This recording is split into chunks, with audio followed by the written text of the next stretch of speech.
Welcome back to the Nick and Joe Show. I'm Joe, he's Nick, and that is just swinging, high-tempo, feel-good music. We could use a little right now. Are you feeling down, Nick? No. Down is not the right word. Nick, did you take your blood pressure pills this morning? No. Okay. I don't have high blood pressure till I hear stuff like that. Well, you see, you should keep something handy. There's always Valium, you know. Well, there's also always rum, too, but somebody keeps drinking it all. I never get any. Well, don't blame me, Nick. Well, you could blame me, but what would be the point? That's an offhanded, sideways paraphrase of a line from Pirates of the Caribbean. Okay, be careful, Nick. Be careful. The rum gone. I don't think we're allowed to talk about drinking alcohol on the radio. I'm not talking about drinking it. I'm saying that somebody else is. I never get any. And who said it was alcoholic rum? It might be unalcoholic. No wonder. Is there such a thing? No, not that I know of. Okay. Unless, of course, well, never. Let's just leave that one. That's it. That's okay. We've had too much fun on that. Someone's going to report us, Nick. Oh, that'd be nice. Yes. Okay. Use attention. All right. I don't really know. You know. This next topic, Joseph.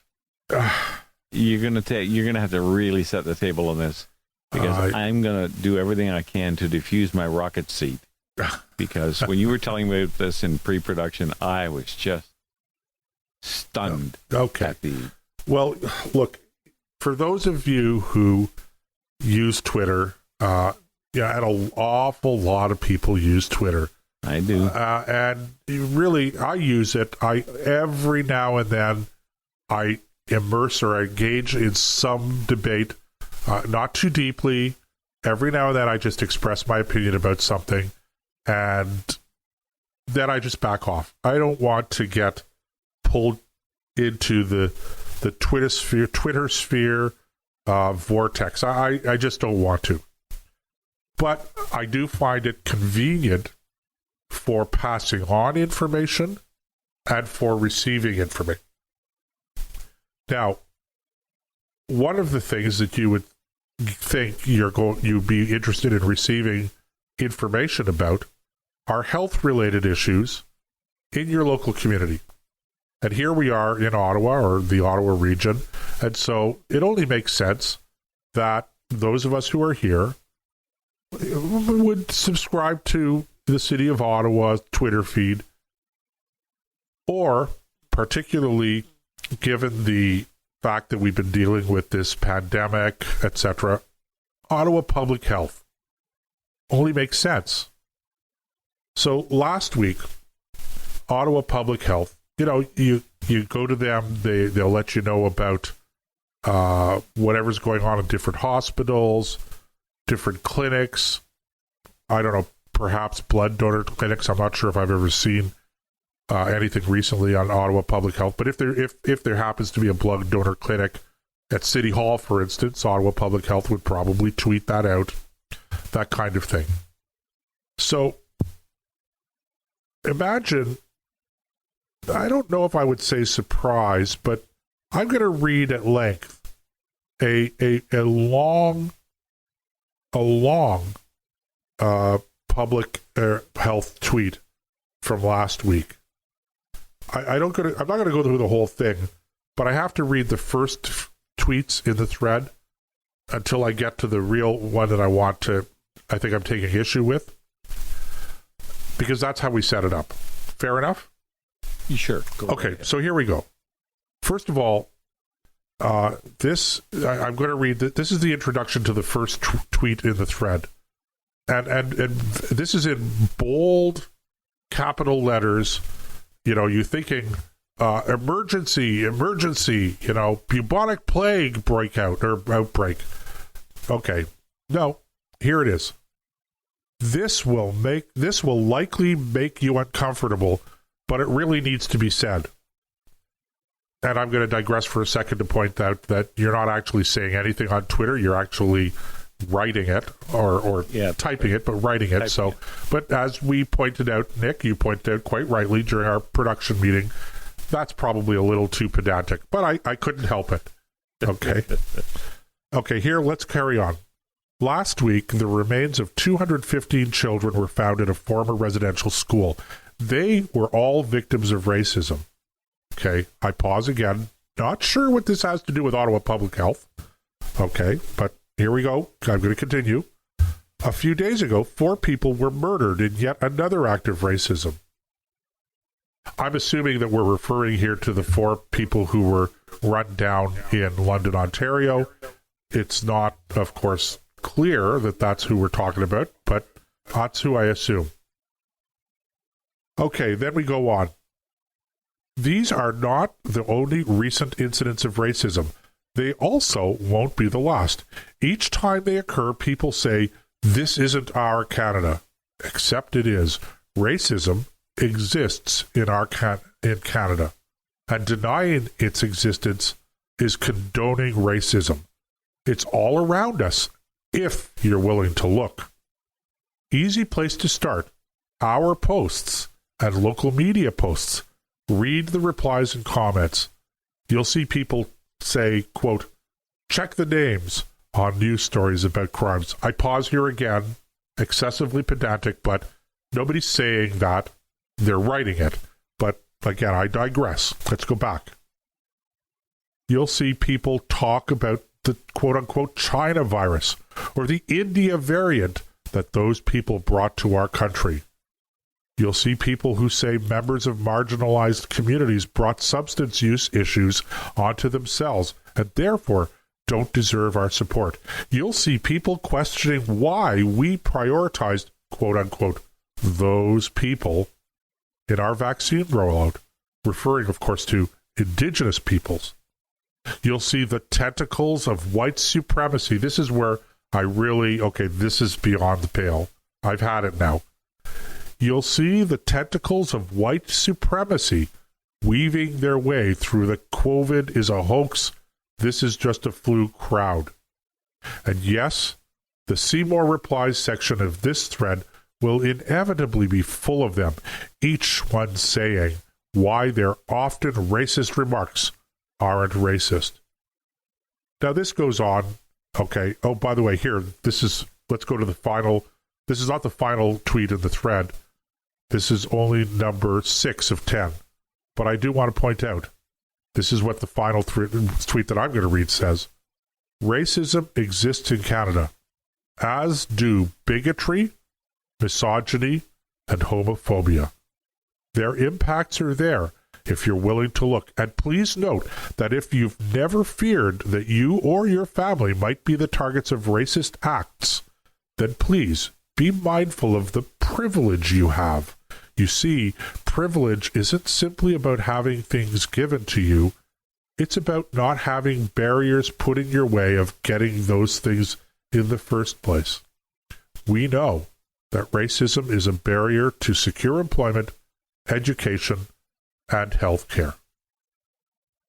This is, Joseph, I'm sitting here wondering what the heck am I supposed to say to this?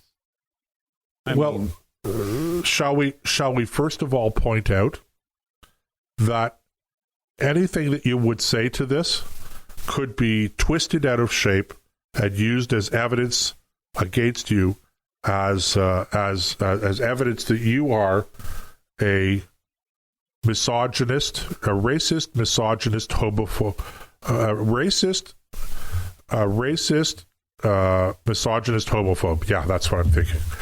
I guess the first question that comes to my mind, Nick, is, okay, what does all this have to do with Ottawa Public Health announcements? That's the very first question in my mind, too. Why is Public Health giving us a lecture about racism, misogynist, and who knows what other ism there is out there that they want to lecture us on?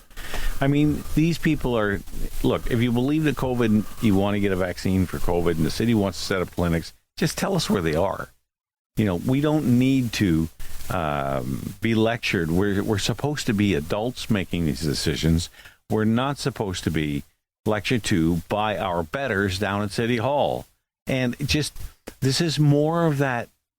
They're projecting onto people their own worldview. Whoever wrote this, first of all, Twitter. Can you think of a worse platform to make any kind of an announcement? I mean, if you're going to do this, use your website so you can fully explain it and lay it out so people can read it in its entirety instead of with 240 characters. This is just insane. Who thought this was a good idea? And whoever it is should be fired. This is the kind of thing that makes people like me go bald. Because there's nothing to do with public health in this. This is just somebody sitting at a desk with a Twitter account from the city under public health venting and telling us how terrible we are if we don't see the world their way. Well, just like with Evan Solomon, I've had enough of that attitude, and I'd like to stick it right up their nose. Wow. Right up their nose, Nick. Right up their nose. Right where the bird of paradise goes. Don't sugarcoat it, Nick. Give it to us straight. You know that song, right? May the bird of paradise fly up your nose. I have to tell you, I missed that one. You did. You should Google it. It's funny. I will. Nick, you should tweet it out. You know what? I might. Just you can take that attitude and stick it right up your nose where the bird of paradise goes and see how many people get it and then know what the next line is. Okay, so this is your city government in the city of Ottawa. And by the way, we generally avoid or try to avoid, too much discussion about municipal affairs because we don't just have a national audience, we have an international audience. Show. And so, people are not that concerned about City of Ottawa tweets. But I think I wanted to talk about this because, again, I think it's representative of something really amiss out there. This whole wokeism that seems to have just all of the sudden completely taken over people's senses. And I almost said their common sense, but clearly they didn't have common sense in the first place. Common sense went running on the highway years ago with his head on fire screaming it was never coming back and hasn't been seen since. I don't know, Nick. But again, it's the first of all the arrogance. I don't detect any kind of personal humility.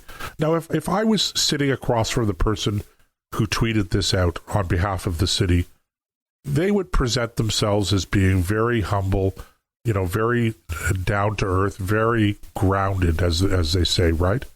Very zen. That's the way they'd like to be seen, yes. But in reality, they aren't that at all. They're arrogant, and to me, the epitome of arrogance is the complete and utter lack of any self-doubt, of any self-criticism, of any sense of saying, maybe I'm going to hold off here. Maybe everybody out there with an opinion that I don't share isn't a white supremacist, misogynist, bigoted homophobe. Maybe people out there are just going about their day-to-day lives, trying to make the best of their lives as they can in increasingly difficult circumstances, through no fault of their own, and maybe they just don't need to be called racist because they're not on the front lines of the woke revolution. And that's what I detect in this. I detect the same kind of hubris in that series of tweets as I detect in Evan Solomon's diatribe on his show earlier this week. Mentally, they're cut from the same cloth, so of course you're going to detect it. I mean, it's like finding yeast